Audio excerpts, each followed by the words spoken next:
La Bible en un an. 1 Chronique chapitre 11 à 1 Chronique chapitre 12 verset 18. Psaume 9, 1 à 12. Proverbe 19, 1 à 3. Lecture du 11 juillet.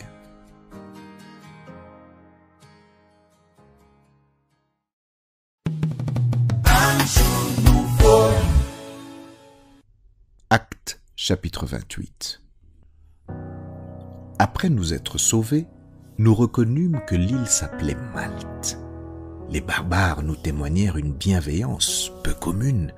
Ils nous recueillirent tous auprès d'un grand feu qu'ils avaient allumé parce que la pluie tombait et qu'il faisait grand froid.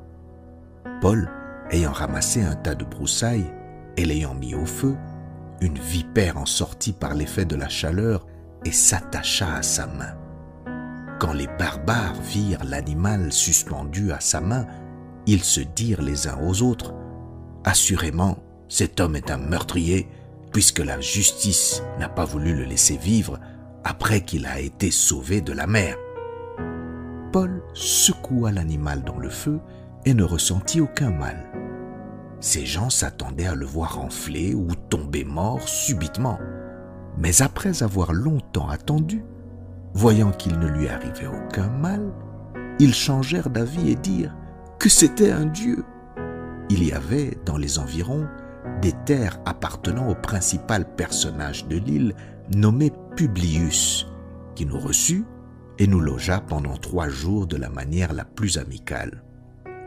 Le père de Publius était alors au lit, malade de la fièvre et de la dysenterie. Paul, s'étant rendu vers lui, pria, lui imposa les mains et le guérit. Là-dessus vinrent les autres malades de l'île, et ils furent guéris. On nous rendit de grands honneurs, et à notre départ, on nous fournit les choses dont nous avions besoin. Après un séjour de 3 mois, nous nous embarquâmes sur un navire d'Alexandrie qui avait passé l'hiver dans l'île et qui portait pour enseigne les Dioscures. Ayant abordé Syracuse, nous y restâmes 3 jours. De là, en suivant la côte, nous atteignîmes Reggio. Et le vent du midi s'étant levé le lendemain, nous fîmes en 2 jours le trajet jusqu'à Pouzole, où nous trouvâmes des frères qui nous prièrent de passer 7 jours avec eux. Et c'est ainsi que nous allâmes à Rome. De Rome vinrent à notre rencontre, jusqu'au forum d'Appius et aux 3 tavernes, les frères qui avaient entendu parler de nous. Paul, en les voyant, rendit grâce à Dieu et prit courage.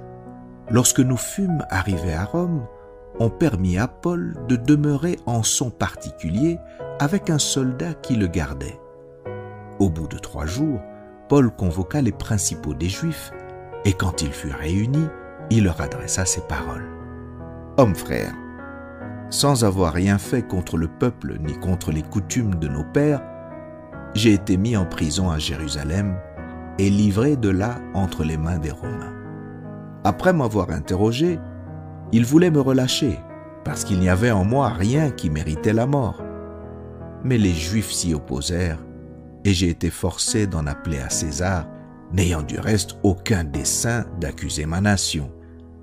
Voilà pourquoi j'ai demandé à vous voir et à vous parler, car c'est à cause de l'espérance d'Israël que je porte cette chaîne. » Ils lui répondirent : « Nous n'avons reçu de Judée aucune lettre à ton sujet, et il n'est venu aucun frère qui ait rapporté ou dit du mal de toi. Mais nous voudrions apprendre de toi ce que tu penses, car nous savons que cette secte rencontre partout de l'opposition. » Ils lui fixèrent un jour, et plusieurs vinrent le trouver dans son logis. Paul leur annonça le royaume de Dieu en rendant témoignage et en cherchant par la loi de Moïse et par les prophètes à les persuader de ce qui concerne Jésus. L'entretien dura depuis le matin jusqu'au soir.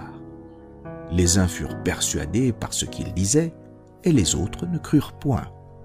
Comme ils se retiraient en désaccord, Paul n'ajouta que ces mots : « C'est avec raison que le Saint-Esprit, parlant à vos pères par les prophètes Ésaïe, a dit : Va vers ce peuple et dis : Vous entendrez de vos oreilles, et vous ne comprendrez point. Vous regarderez de vos yeux, et vous ne verrez point. Car le cœur de ce peuple est devenu insensible. Ils ont endurci leurs oreilles, et ils ont fermé leurs yeux, de peur qu'ils ne voient de leurs yeux, qu'ils n'entendent de leurs oreilles, qu'ils ne comprennent de leur cœur, qu'ils ne se convertissent, et que je les guérisse. Sachez donc que ce salut de Dieu a été envoyé aux païens, et qu'ils l'écouteront. » Lorsqu'il eut dit cela, les Juifs s'en allèrent, discutant vivement entre eux. Paul demeura 2 ans entiers dans une maison qu'il avait louée. Il recevait tous ceux qui venaient le voir, prêchant le royaume de Dieu et enseignant ce qui concerne le Seigneur Jésus-Christ en toute liberté et sans obstacle.